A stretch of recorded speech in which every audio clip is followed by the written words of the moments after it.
President Woodrow Wilson's dream of a League of Nations becomes reality. Does he too? Yeah. Just make sure you're listening. We have this on video now. I know. So let's start over. Picture the scene. 1919 through 2001, World War I was over. President Woodrow Wilson's dream of a League of Nations becomes a reality. UPS is formed. Grand Canyon and Acadia National Park are formed. It's the first non-stop Atlantic flight and the first passenger flight.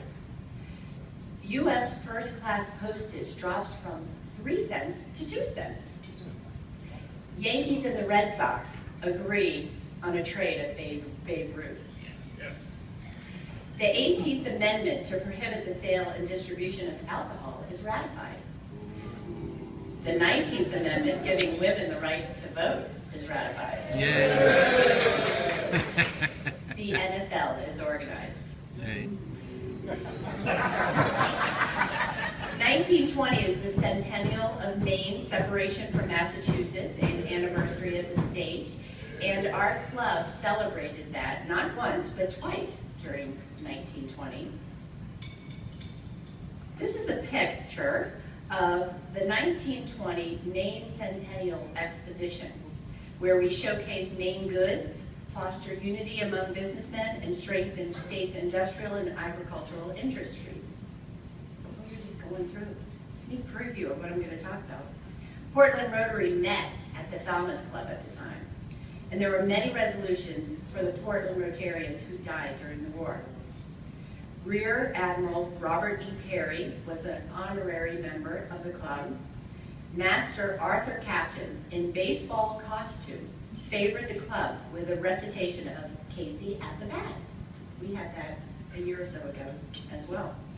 Biddeford Saco Rotary Club challenged our club to an attendance record for the month of May. We lost.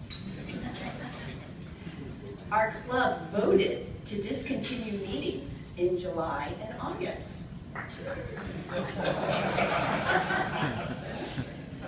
We were involved in fundraising for Opportunity Farms, Boys and Girls Club events, helping to volunteer at those events, and President Edward Hannaford of the Portland Boys Club was mentioned at one of our gatherings.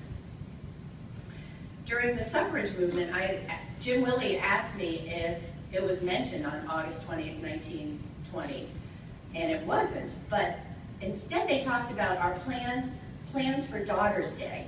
It's a field day at Proud's Neck. A shore dinner will be provided, price of which is $2.50 per plate. Instead of making this exclusively Daughter's Day, the committee decided to have the wives of Rotarians invited as our guests. The entertainment will be in charge of our daughters. I don't know what that means, but that's quoted. We are planning on having sports and athletic contests, which we know, if the present plans are carried out, will be very interesting, and we want to make this the biggest day of Portland Rotary Club. The contest will take place on the lawn in front of the Checkley House, where all can see them, and as these plans are in the hands of the ladies, they will be carried out promptly, according to schedule. In February 13, 1920, there was an event celebrating Lincoln's birthday.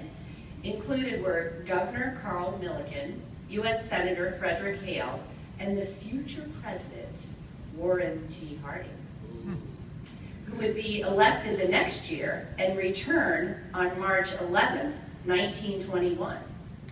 There it is. Now that's not him here, that's him in Poland Springs, but I found that picture during his visit. So he came to our club, he spoke, and this is what was written in our notes. The day was observed as Presidential Cabinet Day. President Harding and his cabinet were seated at the long table at the end of the dining room. And at the conclusion of the luncheon, each was introduced with and outlined the policies of his department in a very credible manner. Mrs. Ernest F. Hill rendered several delightful solos. There was a debate during those years about small city versus large city. And finally, oh, there it is.